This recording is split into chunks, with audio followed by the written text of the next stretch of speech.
The village of Dawdia in the heart of the Kurdish safe haven has been destroyed 3 times, the last time in an attack by Saddam Hussein's troops. This village clinic has been rebuilt by men of 40 Commando, Royal Marines, from Norton Manor in Somerset, along with British Government Overseas Development staff and the Kurds themselves. It was just a wreck when the Marines first arrived. A few days ago, this building represented all the evil that Saddam Hussein and his benighted regime had wreaked upon the Kurdish people.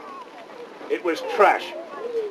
And in the space of a few days of hard work, it has been transformed into a monument to what all at Operation Haven, Operation Provide Comfort, is about.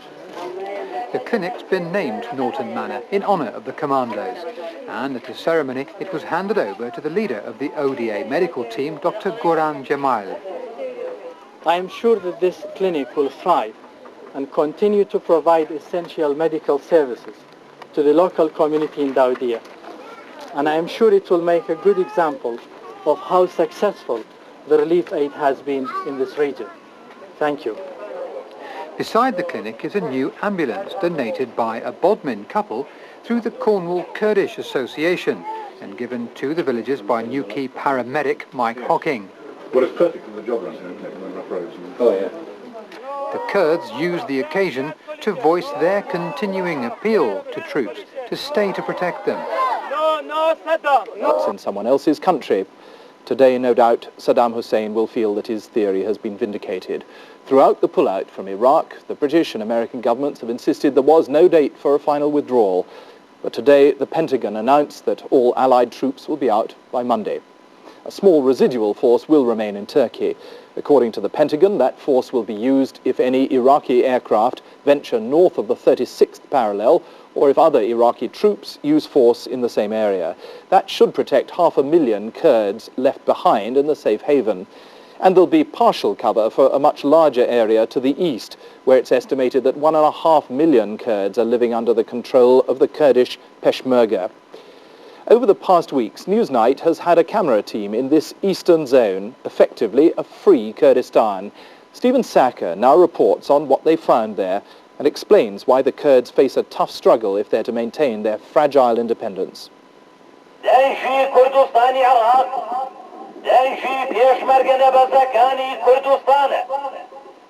Radio Free Kurdistan operates out of the back of a truck in the hills of northern Iraq. For 3 hours a day, every day, the station beams out a diet of Kurdish news, music and culture.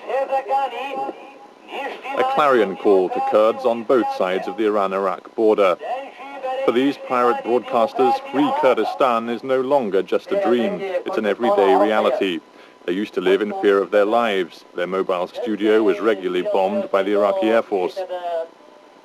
Now they can broadcast in safety because the Iraqi armed forces have abandoned these hills close to the Iranian border.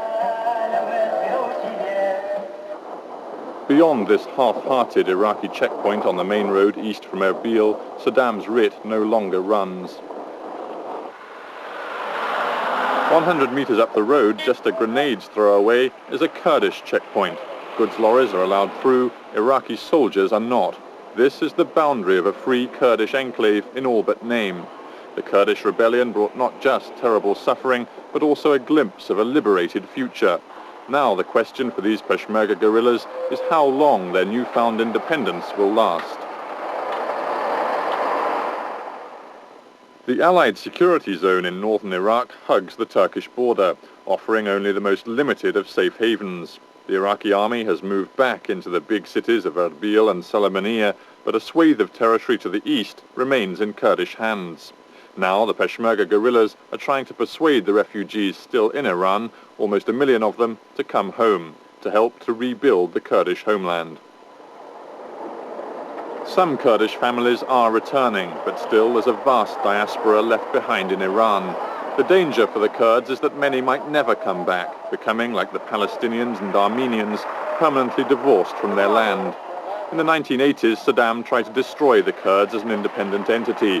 he obliterated thousands of their villages and forced them to live in concentration towns. The Kurds who refuse to come home now believe it will happen again. 80,000 Kurds lived here in Kaladiza until 1989. The Iraqi army razed it to the ground. Now Kurds are pitching tents on concrete slabs which were once the walls of their houses.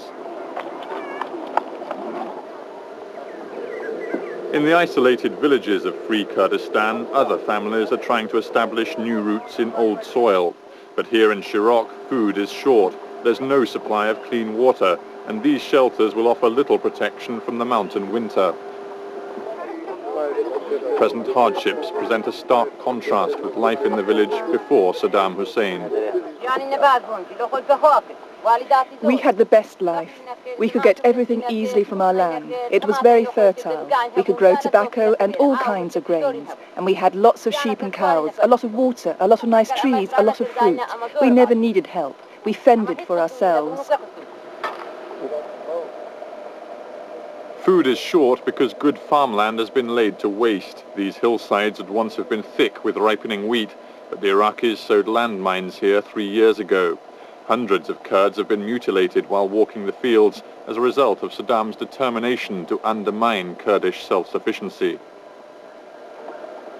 This hospital offers the only chance for Kurds wounded by mines close to the Iranian border. The main international aid agencies have no presence here. They refuse to venture beyond the Allied security zone. But 2 German doctors are patching people up as best they can. There are now 1.5 million Kurds in this liberated territory, the vast majority of them destitute. The market stalls in the town of Rania are well stocked, but this is no longer a land of plenty. Most of these goods have been smuggled across the border from Iran, and prices are out of reach of all but a tiny minority. There's a lot of looking, but not much buying. These 3 old women came to buy rice, but it was too expensive. They went home empty-handed. On top of this material misery, Kurds are still haunted by fears of the man who's done so much to destroy them. The Peshmerga believe that Saddam is continuing to strengthen his garrison forces in Erbil and Sulaymaniyah. Offensive operations could begin at any time, they say. On the hilltops above the key strategic road to Erbil, the guerrillas maintain constant patrols. In all, there are said to be 60,000 Peshmergas in liberated Kurdistan. It's in the remote mountains of the far northeast of Iraq that the Kurds have always felt safest, and it was in the hill resort of Shaklawa that our camera crew filmed politicians of the Iraqi Kurdistan front thrashing out a common negotiating position to take back to Baghdad for the talks with Saddam Hussein. The Shaklawa talks 3 weeks ago were dominated by Jalal Talabani on the left and Masoud Barzani on the right, the leaders of the 2 biggest political parties in Iraqi Kurdistan. After years of rivalry, they agree that the time is right to make a deal with Baghdad on Kurdish autonomy. The Gulf War, says Talabani, has given the Kurds an unprecedented opportunity. First, the new world order. Second, the new climate in the Middle East. And third, the isolation of Iraq by all world. Iraq is isolated from Arab countries, from Europe, from United States of America. And fourth, because all these forces which I mentioned, especially is United States of America, European countries, Turkey, and others are supporting democratization and fundamental change in Iraq. In some fields, farmers are bringing in the harvest. With a wry sense of humor, they've dubbed it Saddam's wheat. This crop is a symbol of the present vulnerability of the Ba'athist regime. Saddam let a few Kurdish farmers return to their land in a desperate attempt to bust UN sanctions. Kurdish politicians have been encouraged not just by Saddam's economic problems, but also by the Allied military commitment to their cause, both in the security zone and thanks to Operation Poised Hammer in Turkey as well. The presence of these forces and the decision of having this Poised Hammer will strengthen Kurdish position and will convince Iraq that it can never, it will be impossible for Iraq to repeat its attacks or repression on the Kurdish people, and that means that Iraq must look for a peaceful and a political solution for a Kurdish problem. The truth is that the final departure of Allied troops from Iraqi soil in the next few days will be a massive blow to Kurdish morale. Jalal Talabani's public stance is less than convincing. Once again, the Kurds feel they're on their own. Saddam may be vulnerable, but so too are the Kurds. Farmers in the remote valleys are now burning the stubble, preparing for next year's crop. But whatever the talk of a continuing international commitment to the Kurds, many feel abandoned. Those who return to their homeland from Turkey and Iran fear that they'll be driven back into the mountains. For now, they live in a liberated land, but few believe that Saddam will allow it to last once the Allies are over the horizon. Stephen Sacco reporting. In a minute, a Friday...